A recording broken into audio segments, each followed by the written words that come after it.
High gravity. Say it to yourself. What comes to mind? High gravity. Feel the weight. It's almost like you can grab the words out of the air. Now try it again slowly. Bare your teeth through the first word and growl through the second. High gravity. Are you starting to understand why species harbor reservations about us? Where the looks askance come from and why you never have to clear a path through foot traffic? Terrans are a high-grav species. Actually, we're classified as super heavy and low oxy. Do you know what this does to a species? Terrans are durable. Shock resistance so high, just about the only way to put us down is something through the head. Dense yet flexible bones and compact muscle can take massive blunt force trauma. Hyperactive scar tissue is ugly but ruthlessly effective, and overclocked metabolism provides all the energy needed for injury repair or sustained near maximal physical endurance. Either kill us outright or we'll be back, probably fully operational and really pissed. You could argue that we invented pursuit predation. Our musculoskeletal system is almost perfectly adapted for long-distance running. Our breathing and gait work independently. Sweat glands and close-to-surface blood vessels keep us moving long after other creatures have died from heat exhaustion. And we can carry all the supplies we need while we're running their asses into the ground. It must be terrifying. They can hide, but they can't run. We're always coming. High toxicity tolerance, effective digestion, redundant organ structures, merciless immune system. If a part fails, we'll manufacture something out of plastic or metal, and you'll be nearly good as new in a few weeks. If it's a crucial part, you'll be operational in a couple months. It might suck and maybe you'll have to stay in bed, but you won't die. You know you can take a knife through the heart, and you've got a 43% chance of surviving if you have medical help in 4 minutes? If we can't save the heart, we'll hook you up to a machine and then give you a new one. No more sprinting or heavy lifting, but it can handle marathons just fine. The only thing we don't have some kind of solution for is the brain. And sometimes we get lucky with that. All we need is food and water, and we need a lot of it. But if we get fuel, we're one of the best. You know how in science fiction you've got warrior races and diplomat races or whatever? It's not quite as cookie cutter as that, but species are usually suited very well to one role. A lot of species are durable. A lot can run. Or they have excellent immune systems and better organs. Most are quicker or stronger. Usually they're faster or smarter. But there are very, very few who have our level of genetic variation. Perhaps Terrans' greatest strength is their stress response. Progressive overload builds denser bones and stronger muscles. Training can enhance power production and improve reaction times. Skin rubbed raw turns to callus. Bacteria or virus exposure develops greater immune response. We still won't win any awards outside of how tough we are, but the mere fact that we can improve so far beyond what we were born with is astonishing to most species. Terrans are adaptable. Our body will strive so hard to adjust to stress that it will actually harm itself. We're a jack of all trades, master of none.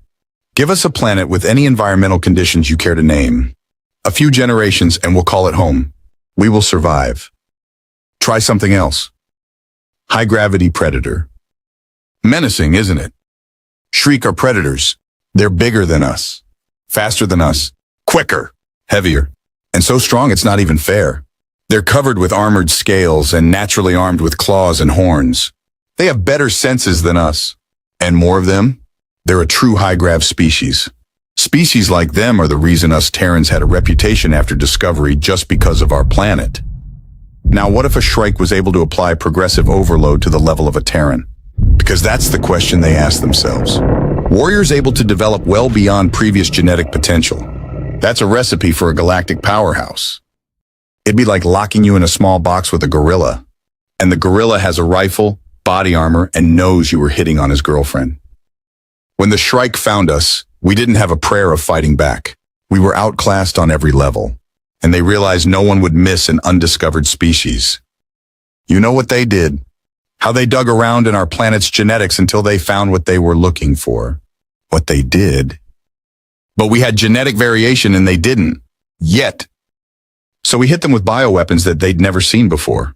Random variation gave some people groups immunity. Some of us survived. Most of them didn't. Then came the first contact war. War until we drove them into the bunkers and tunnels that networked the crust of their planets. We didn't have the tech for siege, and they quickly learned how to counter our sickness. In the close confines of their burrows and mines, The engagement distance monumentally favored their natural weapons and defenses. If a shriek gets within about 10 meters of you, you're dead. Doesn't matter if you're wearing composite armor with a saw.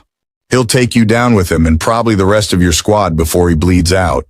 And that's just one with his claws. They had rifles, grenades, mines, armor, tech. Remember the bioweapons? There were less than 8 billion of us left, and the Shriek had that many in one of their cities, on one of their planets. We couldn't fight a war of attrition. We still had their genetic research.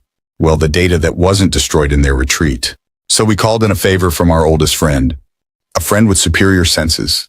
Almost the endurance of ourselves. Loyalty and obedience as well as intelligence. And remnants of a genetic code from when Terra was young and far less safe than it is now. Police dogs are about 30 kilograms. Half the weight of an average adult male Terran. Yet they can easily tear a man's throat out unless the man is armed or very, very lucky. Now, a Shriek warrior averages over 360 kilograms of pissed-off muscle. We didn't have the time or resources to be kind. I know you've seen the monuments and memorials to man's best friend, but you weren't there, so you can't understand. Maybe you think animal testing is cruel. But that was before the war, when we could afford to be humane.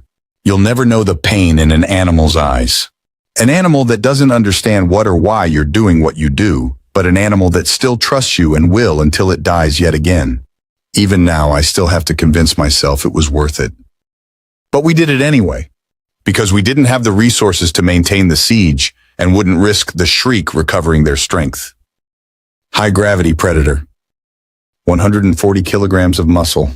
140 kilograms of claws and teeth. Pack predator instincts. Reflexes so fast you'd be dead before you knew they moved.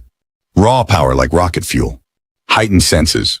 Almost as tall as a Terran and twice as long. Eyes that glittered with savage intelligence and training.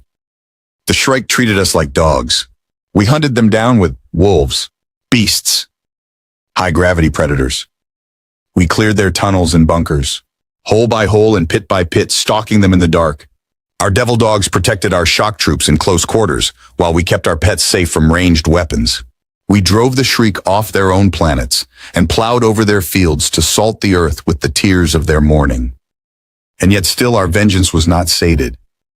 We knew of their last bastion, their moons orbiting the gas giant on the edge of the black. We also knew that we didn't have the resources or public support to continue a war much longer. We had one last assault before we were spent, and this time we were not in the tunnels and caves of their homeworlds. But a human is just another animal when it's backed into a corner. We titled it just the program, but it was quickly called the Iron Man program. It was limited to the best humanity had to offer, strictly volunteer with only the most suitable genetic codes. The best of our military. SEALs, Rangers, Gurkhas, Spetsnaz, Mr. Arvim, SAS, KSK, and BFST and more. Or the bulk of our volunteers, the U.S. Devil Dogs themselves, except they called it the Captain America program or capping. I do not believe any humans will go through such sacrifice as in that time ever again. These were men kept on the edge of life as their DNA was stripped to the molecular level and reconfigured. 65% died outright or lived a few short, miserable weeks. But our scientists and genetic engineers made it work. Harder bones, denser muscles, redesigned reflex arcs and heightened senses, hypermetabolism and incredible hand-eye coordination. We took every Olympic athlete Terra ever spawned and melded their strengths into a professional soldier. Then we gave them dire wolves. It was a slaughter, a bloodbath on both sides, but we came out on top. The survivors came home. They came home to their families and friends. They came home with the commendations of their war brothers, their commanders, their governments. They came home knowing their children and their children's children would want for nothing as long as Terra stood, as a pitiful thanks for the things they had endured. They came home to a few short ceremonies and even shorter years of thanks from their planet. They came home to the civilians that could never understand the hell they had been through. They came home with PTSD and aggression, psychological complications that the ones they loved most didn't understand. How fickle is public opinion? That those who gave more than we could ever know came home to a planet that grew to hate and fear them. That refused to be the home of these savages and their monsters that had committed genocide against an entire species. They survived the war to wait as their overclocked metabolisms burned through the short remaining years of their lives. They came back to die alone on respirators, as their cardiopulmonary systems demanded the increased oxygen our planet didn't have. They died of heart failure, of organ death, of unknown complications. Maybe the Shriek could have done it. Maybe there is a species in the galaxy with the necessary tech to actually succeed. But nothing good ever comes of humans playing God. Whether you believe in God, evolution, maybe you think the Shriek put us here. Nothing can work as well as the original. Every improvement comes with a trade-off. The flame that burns twice as bright burns half as long, I think is the expression. So the data was destroyed. The personnel files were sealed. Our geneticists and scientists were sworn to secrecy and retired with government pensions. The people wanted to forget, so we made it easy. Until Terra once again finds herself on the razor's edge of extinction. Say it. High gravity super soldier. Now tell me, does this sound like the kind of program that would interest you?